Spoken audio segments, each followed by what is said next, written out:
అందులో ఎక్కువ భాగం high cost short term loans. ఇప్పటికే రాష్ట్ర ప్రభుత్వం తెలంగాణ ప్రజానీకం సంవత్సరానికి అప్రాక్సిమేట్గా ఇంట్రెస్ట్ రూపాన 9-10 వేల కోట్ల రూపాయలు కడుతున్నాం కాళేశ్వరం ప్రాజెక్టు. ఎంత ఆయకట్టు వచ్చిందయ్యా అంటే కొత్త ఆయకట్టు 1,00,000 ఎకరాలు కూడా రాలేదు. మాట్లాడితే స్టెబిలైజ్డ్ ఆయకట్టు కింద ఏదో 10 లక్షలు 15 లక్షల ఎకరాలు మాట్లాడుతుంటారు. మేము ప్రభుత్వంలో వచ్చిన తర్వాత మేము ఆ అంకెలు పరిశీలన చేస్తే అంటే ఎంత నీరు పంపు చేయడం జరిగింది, ఎంత ఉపయోగపడదంటే 5 ఏళ్ల పాటు మొత్తం లెక్కలు తీస్తే కాళేశ్వరంలో పంప్ అయిన నీళ్లు 65 టీఎంసీలు, అంటే యావరేజ్గా సంవత్సరానికి 13 టీఎంసీలు. ఇది అధికారిక లెక్కలు as per irrigation department records. అంటే సంవత్సరానికి 13 టీఎంసీలు అంటే నీకు ఒక టీఎంసీకి 10,000 ఎకరాలు పారుతాయంటే 1,30,000 ఎకరాలు మొత్తం బారింది. వాళ్ళు దానికి కేవలం ప్రచారం కోసమే రాష్ట్రంలో ఈ కోణం నుంచి ఆ కోణం కూడా పంట పండింది కాళేశ్వరం అని చెప్పుకుంటూ తప్పుడు ప్రచారం చేసుకున్నారు. అదేవిధంగా కొన్ని లెక్కలు మీరు చూస్తే తుమ్మడి ఎట్టి దగ్గర ప్రాజెక్ట్ కట్టుంటే ఎలక్ట్రిసిటీ ఖర్చు సంవత్సరానికి 1000 కోట్లు అయ్యేది. ఇప్పుడు కాళేశ్వరం ప్రాజెక్టు పూర్తయి అన్ని పంపులు నడిస్తే సంవత్సరానికి ఎలక్ట్రిసిటీ ఖర్చే 10,000 కోట్ల రూపాయలు కాబోతున్నది. 10,000 కోట్ల వడ్డీ ఇప్పుడు 1,00,000 కోట్ల పెట్టుబడి మీద. అది పూర్తయ్యే వరకు అంటే ఇప్పుడు ఎస్టిమేట్సే వాళ్ళు 80,000 కోట్లకు తీసుకున్న అనుమతి ఇప్పుడు 1,24,000 కోట్లకి 2 ఏళ్ల క్రితం సిఏజీ వాళ్ళు మెయిన్గా చెప్పే ఫిగర్, అది కంట్రోల్ అండ్ ఆడిటర్ జనరల్ చెప్పిన ఫిగర్స్ 1,24,000 crores అని. ఇప్పుడు పూర్తయ్యే వరకు 1,50,000 కోట్లు అయ్యే అవకాశం ఉంది అంతే అప్రాక్సిమేట్గా. అంటే వడ్డీకి 15,000 కోట్లు, ఎలక్ట్రిసిటీ ఖర్చు 10,000 కోట్లు యాన్యువల్ ఫిగర్, యాన్యువల్ ఇంట్రెస్ట్. అయితే కట్టింది ఏదో సకదనం కట్టిందా అంటే అక్టోబర్ 21వ తారీఖున 2023 అప్పుడు ప్రభుత్వం వాళ్ళదే, కల్వకుంట్ల చంద్రశేఖరరావు గారు వారే ముఖ్యమంత్రి, వారే ఇరిగేషన్ మంత్రి. మేడిగడ్డ బ్యారేజ్ కూలిపోయింది. అది మీ అందరికీ తెలిసిన విషయం.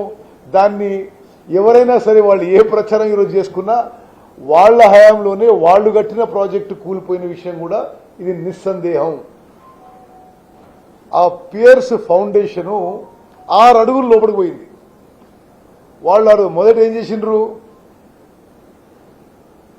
ఆ దగ్గర ఉన్న పోలీస్ స్టేషన్లో ఎఫ్ఐఆర్ ఫైల్ చేసిండ్రు. ఎవరో ఏదో సబటాజ్ చేసిండ్రో ఏదో బాంబు పెట్టిండ్రో ఏదో అయిందన్నట్టుగా ఒక పుకారు లేపిండ్రు. ఆ తర్వాత వాళ్లే అధికారంలో ఉన్నారు. ఏమి అసలు నోరు మెదపలే. చంద్రశేఖరరావు గారు ముఖ్యమంత్రి, ఇరిగేషన్ మంత్రిగా 40 రోజులు అసలు దాని మీద ఒక్క మాట మాట్లాడేవారు. సరే, తర్వాత ఎలక్షన్ అయినాయి, పోలింగ్ అయింది, 3వ తారీఖు రిజల్ట్ వచ్చింది, 7వ తారీఖు మేము బాధ్యతలు చేపట్టినాం, గవర్నమెంట్ స్వేరింగ్ సెరమనీ అయింది. ఆ తర్వాత ఈ ప్రాజెక్టుపై అమూల్యమైన ప్రజాధనం ఖర్చు చేయబడింది. దీన్ని ఎట్లన్నా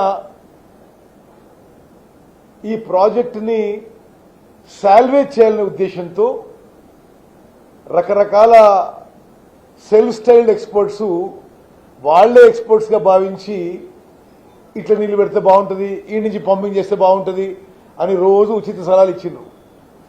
మేము ఆ సలహాలు ఏవి యాక్సెప్ట్ చేయలేదు. భారతదేశంలో పార్లమెంటు చట్టం ప్రకారం ఏర్పడ్డ నేషనల్ డ్యామ్ సేఫ్టీ అథారిటీకి ఈ పూర్తి పని అప్పజెప్పినము. మీరు వీలైతే ఎంత త్వరగా అయితే అంత ఒక ఇంటరిమ్ రిపోర్ట్ ఇవ్వండి, కొంత మరి ఎందుకు జరిగింది, ఇప్పుడు మేమేం చర్యలు తీసుకోవాలి, ముందు ముందు మేము ఏ విధంగా ముందుకు పోవాలి అనే విషయం కేంద్ర ప్రభుత్వం సంస్థ నేషనల్ డ్యామ్ సేఫ్టీ అథారిటీకి మా ప్రభుత్వం పని అప్పచెప్పడం జరిగింది. అప్పటి నుంచి ఇప్పటి వరకు నేను నిరంతరంగా మేమందరం కూడా ఎన్డీఎస్ఏతో ఫాలోఅప్ చేస్తూ వాళ్ళ ఫీల్డ్ విజిట్స్తో మరి వాళ్ళ టెక్నికల్ రిపోర్ట్స్, వాళ్ళు చేయమని ఎంక్వైరీస్, ఇన్వెస్టిగేషన్ జరుపుతూ ముందుకు పోయినాము. సరే, ఎంతో కొంత ఇప్పుడు ప్రోగ్రెస్ జరిగింది. ఈరోజు మీటింగ్ ఏంటంటే మీరు చెప్పిన టెస్టులు ఏమేమి వీలైనాయి, మీరు చెప్పిన పనులు ఏమేమి వీలైనాయి, రిపేర్ వర్క్స్ మేము ఏమేం చేసినాం, ఇప్పటి నుంచి ఏం చేయాలి, ఇంకే ఏ విధంగా ముందుకు పోవాలనే దానికి డైరెక్ట్గా మరి మంత్రిగా నేను, అడ్వైజర్గా దాస్ గారు, సెక్రటరీస్గా రాహుల్ బుజ్జా గారు, ప్రశాంత్ పాటిల్ గారు, ఈఎన్సీ నాగేంద్రరావు గారు, చీఫ్ ఇంజనీర్ సుధాకర్ రెడ్డి గారు పాల్గొని 2.5 గంటలు చర్చించడం జరిగింది.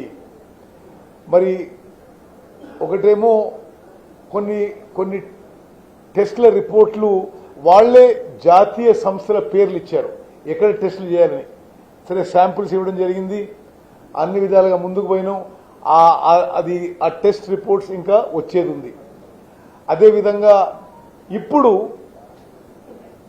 ఆ బ్యారేజీలని కొంత సాల్వేజ్ చేసుకోవడానికి నేను వాడుతున్న పదజాలం మీరు దయచేసి జాగ్రత్తగా గమనించండి. సాల్వేజ్ ఎంతలో ఎంత చేయగలిగితే అంత, ఏమి రిపేర్ వర్క్స్ చేసి వాళ్ళు కొన్ని చెప్పిన రిపేర్ వర్క్స్ చేసిన ఆల్రెడీ, కొంత గ్రౌటింగ్, కొంత ఫౌండేషన్ బలపరచమని కొన్ని స్టెప్స్ చెప్పారు. ఆ సీసీ బ్లాక్స్ కొట్టుకపోతే అవన్నీ మళ్ళీ రీప్లేస్ చేయమని చెప్పారు. వాళ్ళు ఇచ్చిన స్టెప్స్లో ఎక్కువ భాగం పూర్తి చేయడం జరిగింది. దానికి మొత్తం ఇష్యూ రివ్యూ చేయడానికి ఎంక్వైరీ, ఇన్వెస్టిగేషన్ ఇంకా ఏం చేయాలి, అదేవిధంగా రిపేర్ వర్క్ ఇంకేం చేయాలి, ఇప్పుడు ఏ విధంగా మేము ముందుకు పోవాలి, ఆ నీటిని ఉపయోగించే అవకాశం ఉందా, అవకాశం ఉంటే ఏ విధంగా చేయాలి అని సుదీర్ఘ డిస్కషన్ చేయడం జరిగింది. మళ్ళీ మండే ఇంజనీర్తో సుదీర్ఘంగా జరిగి వీల్ గో ఫార్వర్డ్. వాళ్ళు చాలా స్పష్టంగా చెప్పిందంటే, ఇప్పటికైతే అన్ని బ్యారేజ్లకి అన్ని గేట్లు ఎత్తి నీళ్లు కిందికి వదిలేసేయండి. వాళ్ళు చెప్పిన సలహా మేరకు ఆ 3 బ్యారేజ్లకి అన్ని గేట్లు ఎత్తి ఇప్పుడు నీళ్లు కిందికి వదలడం జరుగుతుంది. మేడిగడ్డ బ్యారేజ్లో ఒక గేటు ఎత్తడం వీలు కాలేదు, అందుకోసమే ఆ గేట్ని పూర్తిగా కట్ చేయడం జరిగింది.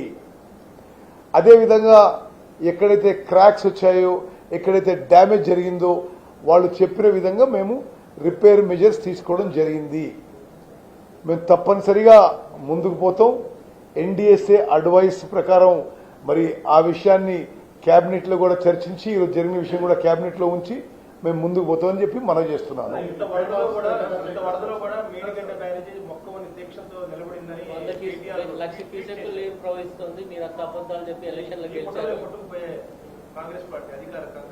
అంటే అబద్దాలు చెప్పడానికి కూడా హద్దు ఉండాలి కేటీఆర్. అసలు మేడిగడ్డ బ్యారేజ్ కూలింది మీ టైమా మా టైమా?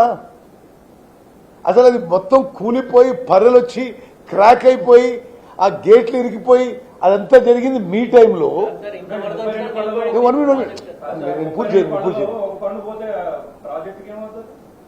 మరి మేడిగడ్డ బ్యారేజ్, కాళేశ్వరం ప్రాజెక్టు గుండెకాయ అని చెప్పింది కేసీఆర్. ఆ రికార్డు కూడా పంపిస్తాను నేను నీకు. మరి ఆ ప్రాజెక్టు వాళ్లే కట్టిండ్రు, వాళ్ళ టైంనే కూలిపోయింది. వాళ్ళ కకృతి, వాళ్ళ దోపిడీ విధానానికి అది నిదర్శనం అని చెప్పి యావత్ తెలంగాణ ప్రజలు గమనిస్తున్నారు. మేము మా తరఫున చాలా చిత్తశుద్ధితో, కమిట్మెంట్తో, సిన్సియారిటీతో ఒక ఎక్స్పర్ట్ బాడీ అడ్వైస్ మేరకు మనం ముందుకు పోతున్నాము. సరే, ఇప్పుడు రిపోర్టు, ఇంటర్వ్యూ రిపోర్టు, ఇప్పుడు ఏ విధంగా నీళ్లు ఉపయోగించుకోవచ్చో అన్నీ కూడా రోజువారీగా పరిశీలిస్తున్నాం. వాళ్ళు చెప్తున్నట్టుగా మేమేదో తప్పుడు విధంగా పోతలేము. మేము చాలా స్పష్టంగా ఉన్నాం. ఇప్పటికి కూడా how to salvage some benefit for Telangana from the project. NDSC ఒక రిపోర్ట్ ఇచ్చింది, మీకు కొన్ని క్వశ్చన్స్ చేసింది, దాంతో పాటు కొన్ని టెక్నికల్ టెస్ట్ చేయాలని చెప్పింది. ఇప్పటి వరకు డిలే ఎందుకు అవుతుంది దాంట్లో? చూడు బ్రదర్, ఇప్పుడు అది వాళ్ళు చెప్పిన టెస్టులు వాళ్ళే చెప్పిన ఫలానా ఇన్స్టిట్యూట్కి ఇవ్వండి అని, వాళ్ళకే అన్ని టెస్టులు చేసినాం. అయితే ఒక టెస్ట్లో వాళ్ళు మీరు లోతుగా ఇక్కడ బోరేసి అక్కడ లోతు నుంచి శాంపుల్ తీసి ఇవ్వండి అని చెప్పడం జరిగింది.